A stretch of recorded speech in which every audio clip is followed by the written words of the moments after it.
Salve, salam sehat untuk kita semua. Selamat bertemu kembali dalam pembelajaran pendidikan agama Katolik dan budi pekerti. Pada pertemuan kita hari ini, kita akan membahas materi kita yang baru dengan judul Suara Hati. Sebelum kita memasuki pendalaman materi kita pada pagi hari ini, ada baiknya kita awali dengan doa pembuka dalam nama Bapa dan Putra dan Roh Kudus. Amin. Syukur bagimu Tuhan di segala berkat-Mu, sehingga pada saat ini kami masih boleh bertemu dalam kesempatan ini untuk membahas materi kami tentang suara hati. Sudilah buka hati dan pikiran kami, sehingga apa yang kami bahas dalam pertemuan ini berguna bagi kehidupan kami, terlebih bagi kemuliaan nama-Mu yang kudus. Terpuji dan termulia nama Bapa, kini dan sepanjang segala masa. Amin. Dalam nama Bapa dan Putra dan Roh Kudus. Amin. Anak-anak yang terkasih, adapun tujuan kita mempelajari materi suara hati, yakni agar kita bisa dan mampu memahami bagaimana peran serta fungsi dari suara hati yang Tuhan telah berikan. Tujuan yang kedua ialah kita diajak untuk semakin mampu bersyukur kepada Allah atas karunia suara hati yang telah kita terima. Lewat pembelajaran ini juga kita diminta untuk mampu melatih diri lebih disiplin terhadap suara hati serta mewujudkan suara hati dalam setiap tindakan baik yang kita lakukan di kehidupan kita sehari-hari. Nah, anak-anak, itulah tujuan yang ingin kita capai dalam pertemuan hari ini lewat pembahasan-pembahasan yang nantinya akan kita dengarkan dan kita dalami bersama. Sebelum kita mendalami lebih jauh subtema ini, di sini ada beberapa pertanyaan yang telah disediakan untuk kita renungkan. Pertanyaan yang pertama, apa itu suara hati? Selanjutnya, pertanyaan yang kedua, apa itu hati nurani? Dan pertanyaan yang ketiga, apakah keduanya itu berbeda? Nah, ketiga pertanyaan ini menjadi dasar untuk kita mampu mendalami lebih jauh terkait dengan suara hati dan hati nurani. Suara hati dan hati nurani. Hati merupakan pusat dan inti diri manusia. Di dalam ajaran Gereja Katolik, suara hati dan hati nurani adalah dua istilah untuk hal yang sama. Istilah suara hati dalam bahasa Latin ialah conscientia atau dalam bahasa Inggris conscience, yang berasal dari kata conscio. Conscientia berarti kesadaran dan pengetahuan. Maka hati nurani merupakan sebuah kesadaran moral yang timbul dan tumbuh dalam hati manusia. Inilah yang menjadi makna serta arti dari suara hati dan hati nurani. Anak-anak yang terkasih, perlu ditekankan di sini bahwa istilah suara hati dan hati nurani di dalam ajaran Gereja Katolik adalah dua hal yang sama. Anak-anak terkasih, Gereja Katolik melalui Konsili Vatikan II mengajarkan bahwa suara hati atau hati nurani adalah bagian terdalam yang paling rahasia dalam diri manusia. Tempat ini seperti ruang suci, di mana kita hanya berdua saja bersama Allah, dan di sanalah Allah berbicara kepada kita, dan sapaannya bergema di dalam hati kita.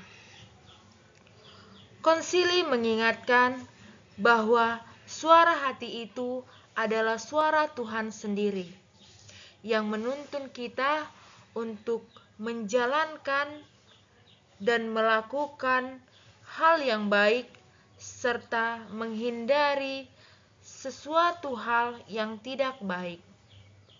Maka, kalau kita ingin hidup sesuai dengan kehendak Tuhan, kita harus mendengarkan dan mengikuti suara hati kita.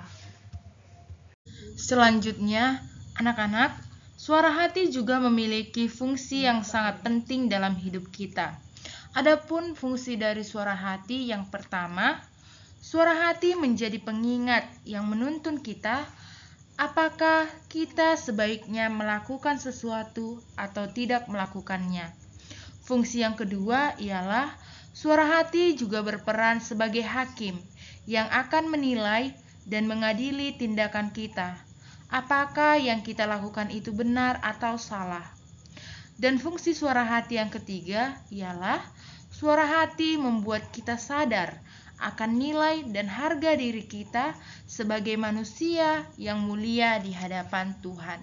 Itulah fungsi suara hati yang harus kita tahu dan yang harus kita pahami. Anak-anak, setiap orang punya suara hati di dalam hati yang membimbing kita untuk memilih yang baik dan menghindari yang jahat.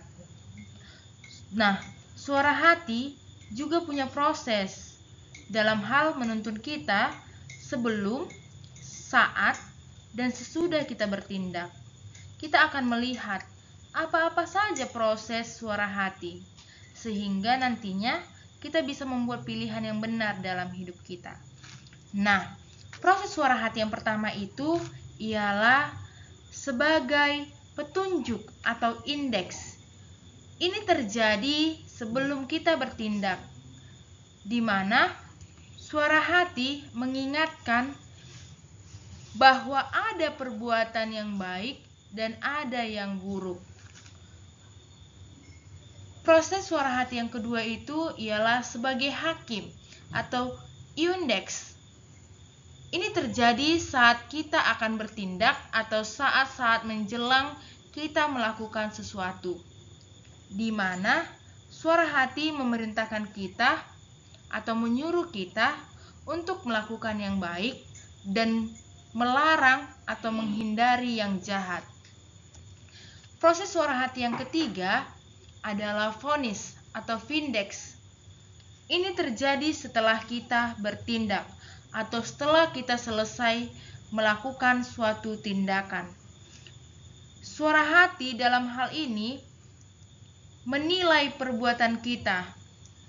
Apakah yang kita perbuat itu sudah tepat atau tidak tepat? Inilah proses suara hati. Inilah 3 hal yang menjadi proses suara hati bekerja dalam diri kita masing-masing. Selain itu juga suara hati dapat keliru. Nah, apa-apa saja yang menjadi penyebab suara hati itu dapat keliru? Yang pertama, karena suara hati tidak pernah dihiraukan. Artinya, suara hati itu telah menunjukkan bahwa perbuatan itu buruk. Tapi, karena alasan tertentu, perbuatan itu tetap kita lakukan. Nah, yang kedua itu pengaruh emosi, seperti malu, takut, marah, dan sebagainya. Karena pengaruh emosi tertentu, seseorang tidak lagi melakukan atau tidak lagi mempertimbangkan baik buruk dalam suatu tindakan yang ingin ia lakukan. Nah, yang ketiga, karena pengaruh kurangnya pendidikan nilai dalam keluarga, misalnya kejujuran, pengampunan, peduli, dan lain-lain. Dan yang keempat itu pengaruh lingkungan dan pandangan dalam masyarakat. Anak-anak, inilah 4 hal yang menjadi faktor mengapa suara hati bisa keliru. Nah, selain suara hati bisa keliru, suara hati juga bisa kita bina agar tidak keliru lagi. Bagaimana caranya? Atau apa-apa saja cara membina suara hati itu?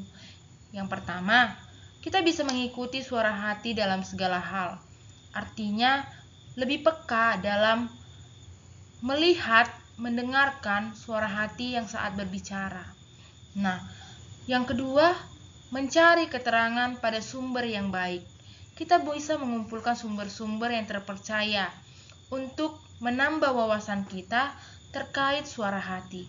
Yang ketiga, kita juga bisa bertanya kepada orang yang memiliki pengetahuan, pengalaman, dan tentunya dapat dipercaya. Nah, cara yang keempat itu, kita ikut dalam kegiatan rohani, serta koreksi diri atau introspeksi diri.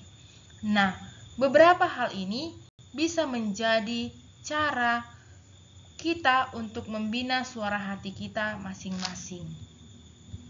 Selanjutnya, anak-anak, dapat kita simpulkan dalam materi kita hari ini bahwa suara hati adalah anugerah dari Allah yang diberikan kepada setiap manusia.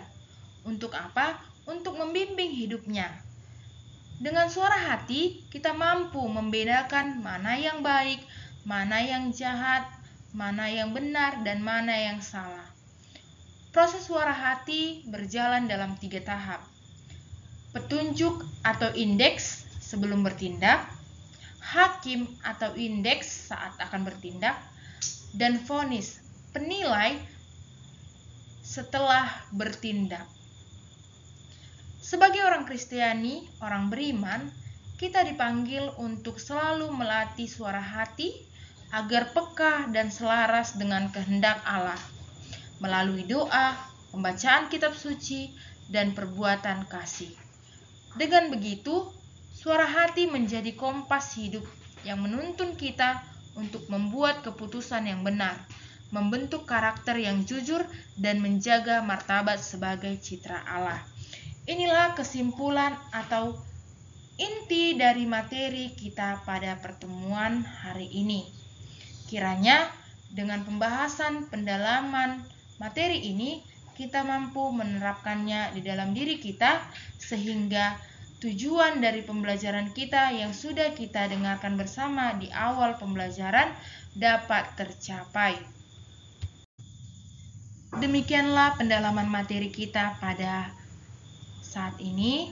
Sebelum mengakhirinya, mari kita tutup dengan doa penutup. Dalam nama Bapa dan Putra dan Roh Kudus. Amin. Tuhan Yesus yang baik, kami bersyukur dan berterima kasih Tuhan atas segala berkat-Mu dalam kehidupan kami. Tuhan, kami telah selesai mendalami materi kami tentang suara hati. Kiranya apa yang kami bahas dalam pertemuan ini, pendalaman materi ini, dapat berguna bagi kehidupan kami dan dapat kami aplikasikan di kehidupan kami pribadi lepas pribadi. Terpuji dan termulia nama Bapa, kini dan sepanjang segala masa. Amin. Dalam nama Bapa dan Putra dan Roh Kudus. Amin. Sampai di sini pertemuan kita. Salve, salam sehat untuk kita semua.